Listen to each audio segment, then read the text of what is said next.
Selamat sore kepada kita semua. Pertama-tama kita mengucapkan banyak terima kasih kepada Sang Pencipta untuk kesempatan dan waktu yang masih diberikan kepada kita, sehingga hingga saat ini kita masih diberikan kesehatan dan kesempatan untuk bisa melaksanakan perkuliahan kita, meskipun perkuliahan yang saat ini kita jalani ialah perkuliahan secara online. Saya juga mengucapkan terima kasih kepada dosen pengampu dari mata kuliah pemasaran agribisnis, yaitu Ibu Dwi Nurul Amalia SPMSI, dan juga kepada teman-teman sekalian. Dalam video ini saya akan memaparkan yaitu siklus hidup produk. Sebelum saya memaparkan materi tersebut, terlebih dahulu saya akan memperkenalkan diri saya. Perkenalkan, nama saya Novri Purba Silangit, NIM D1B018154, mahasiswa dari Program Studi Agribisnis Fakultas Pertanian Universitas Jambi. Baiklah, kita akan memulai untuk memaparkan dari materi ini. Materi yang akan saya bawakan yaitu adalah siklus hidup produk. Apa itu siklus hidup produk? Siklus hidup produk adalah yang menunjukkan bagaimana proses perkembangan dari suatu produk, baik naik turunnya produk tersebut dalam sistem pemasaran. Lalu, apa sajakah bagian-bagian dari siklus hidup produk?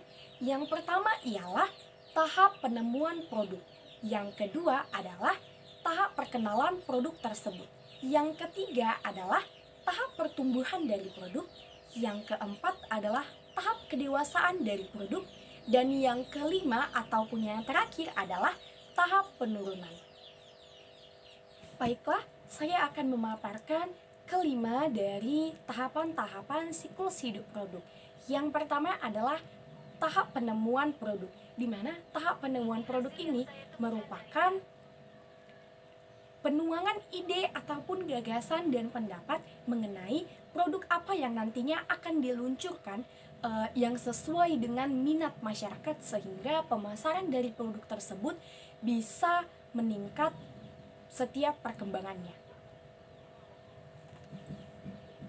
Tahapan yang kedua ialah tahapan perkenalan, di mana tahap perkenalan ini merupakan peluncuran produk yang jadi tersebut ke kalangan masyarakat, yang gunanya agar masyarakat mengenal dari produk tersebut.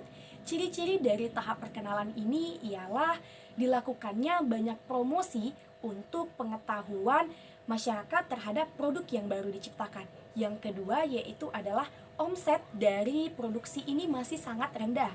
Dan yang ketiga itu adalah kapasitas produksi untuk produk ini masih rendah karena masih proses perkenalan kepada masyarakat.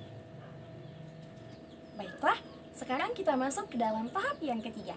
Tahap yang ketiga adalah tahap perkembangan, di mana tahap perkembangan ini adalah suatu produk tersebut sudah dikenal oleh masyarakat, sehingga untuk ciri-ciri dari tahap perkembangan ini adalah memperluas daerah pasar. Artinya yang tadi produk tersebut hanya dikenal oleh masyarakat di sekeliling kita atau lingkungan tempat tinggal kita, namun di tahap perkembangan ini produk tersebut sudah mulai kita luaskan sistem pemasarannya, seperti diletakkan ataupun mulai dimasukkan ke dalam minimarket atau market-market terdekat kita.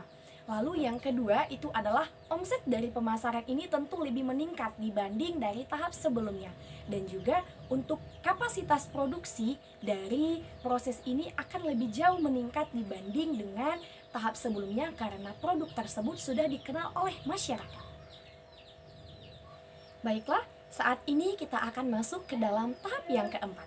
Tahap yang keempat itu adalah tahap kedewasaan, di mana pada tahap kedewasaan ini produk yang kita pasarkan sudah memiliki pesaing-pesaing di dalam sistem pemasaran. Jadi tentu saja omset dari penjualan bisa menurun jika kita kalah saing dengan lingkungan sekitar kita yang memasarkan produk tersebut juga. Oleh karenanya, kita harus memiliki strategi-strategi yang lebih lagi untuk meningkatkan pemasaran kita terhadap produk yang sama dengan penjualan lainnya. Seperti contohnya, meningkatkan sistem promosi kita yang bisa meluas atau menyebarluaskan promosi kita untuk bisa dijangkau oleh banyak kalangan masyarakat. Yang kedua, menentukan harga yang bersaing ekonomis yang tentunya bisa menarik pembeli untuk tetap tertarik ke dalam produk yang kita jual. Dan yang terakhir adalah kita bisa menentukan ataupun ataupun memodifikasi produk tersebut sehingga daya tarik dari produk tersebut ataupun nilai tambah dari produk tersebut bisa lebih meningkat dibandingkan dengan penjual lainnya yang memasarkan produk yang sama dengan kita. Baiklah, untuk video yang terakhir ini kita akan masuk ke dalam tahap yang terakhir, yaitu tahap yang kelima adalah tahap penurunan. Di mana tahap penurunan ini itu adalah sangat berhubungan dengan tahap kedewasaan yang sebelumnya. Di mana di tahap penurunan ini akan sangat terjadi penurunan yang drastis, di mana dalam omset yang kita terima ataupun kapasitas produksi yang kita lakukan.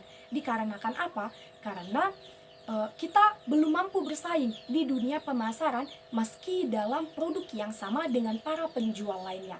Oleh karena itu sangat diterapkan untuk melakukan strategi yang lebih lagi, melakukan proses promosi yang lebih lagi, mampu bersaing dengan memodifikasi produk kita sehingga produk tersebut dapat kembali meraih tingkat di kalangan pemasaran meski bersaing dengan para pelaku-pelaku yang memasarkan produk yang sama dengan kita.